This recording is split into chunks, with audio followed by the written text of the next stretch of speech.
All Sir Topham Hatt's engines liked to look clean, bright, and shiny. They loved being washed down and having their brass polished until it gleams. James was in the workshop being repainted. He was beside himself with joy. James thought being repainted meant he was special. The workmen painted and polished for hour upon hour. Then, with new paint shining, brass twinkling, and blacking black, James returned to Tidmouth's sheds. Look, aren't I a beautiful red? He asked the others. No wonder Sir Topham Hatt thinks I'm special. But Percy was worried. He wasn't being repainted, and he wasn't red.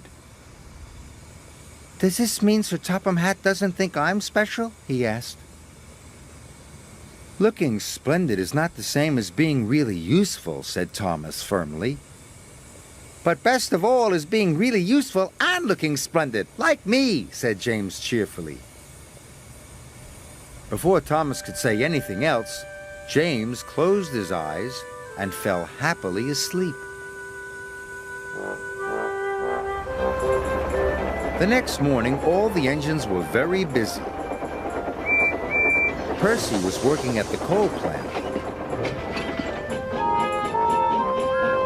Thomas and Emily were taking passengers up and down the branch lines. Gordon was pulling the express.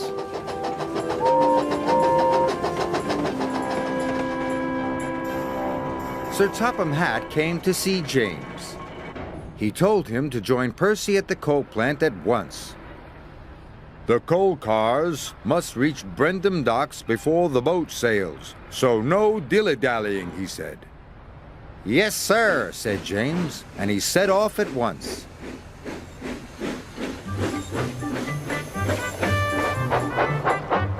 But James didn't go straight to the coal plant. He decided to go by the canal instead. Then he could see himself in the water for yard after yard after yard. Magnificent, he puffed. James had forgotten what Sir Topham Hatt had said.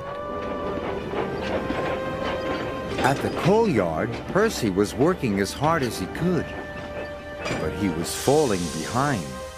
The line of coal cars was getting longer and longer, and the yard manager was getting crosser and crosser. Where could James be? James was still enjoying himself, but there was no one around to share his fun, so he headed for Wellsworth Station. But as James pulled into Wellsworth Station, Gordon and the express were pulling out. The passengers had gone. Bother, said James. He was disappointed, and he left the station. James headed straight for the branch lines. James saw Thomas. Look at me, he puffed. Don't I look fine? You should be at work, called Thomas. But James didn't listen to Thomas. James was enjoying being James. But Percy wasn't enjoying being Percy. He was trying his hardest, but the troublesome trucks were being very naughty. Poor Percy was almost worn out. What will happen to the order now? Cried the yard manager. When James rolled into the coal plant, it was late in the afternoon. Percy was cross. So was the yard manager.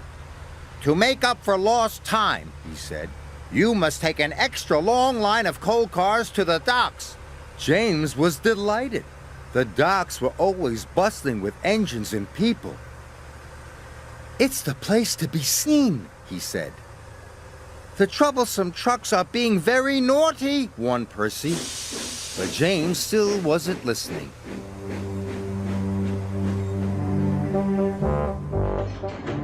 James puffed along, looking forward to being seen. But the troublesome trucks were naughtier than ever. They rocked and rolled and crashed and bashed.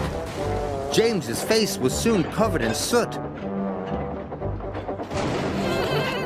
Going downhill, the troublesome trucks wiggled and giggled. James had to put his brakes on with a jolt. Coal tumbled out of the troublesome trucks, landing on James. James was cross and biffed the troublesome trucks as hard as he could. More coal flew out. Now James didn't want to be seen. He was as dirty as he had ever been. But on his way to the docks, he kept passing his friends. He passed Emily. And Edward. And Thomas. Thomas thought the only red thing left on James was his face. James trundled into Brendam Docks. He hoped no one would see him. But Gordon was at the docks with the express. He could not believe his eyes. He thought James was the grubbiest, grimiest, dustiest, dirtiest engine he had ever seen.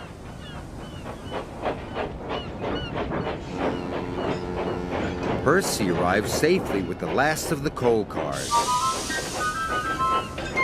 "I like your new coat of paint," he puffed cheekily. "You do look splendid." James knew he should have listened. He didn't feel splendid anymore. But for the first time all day, James could hear clearly.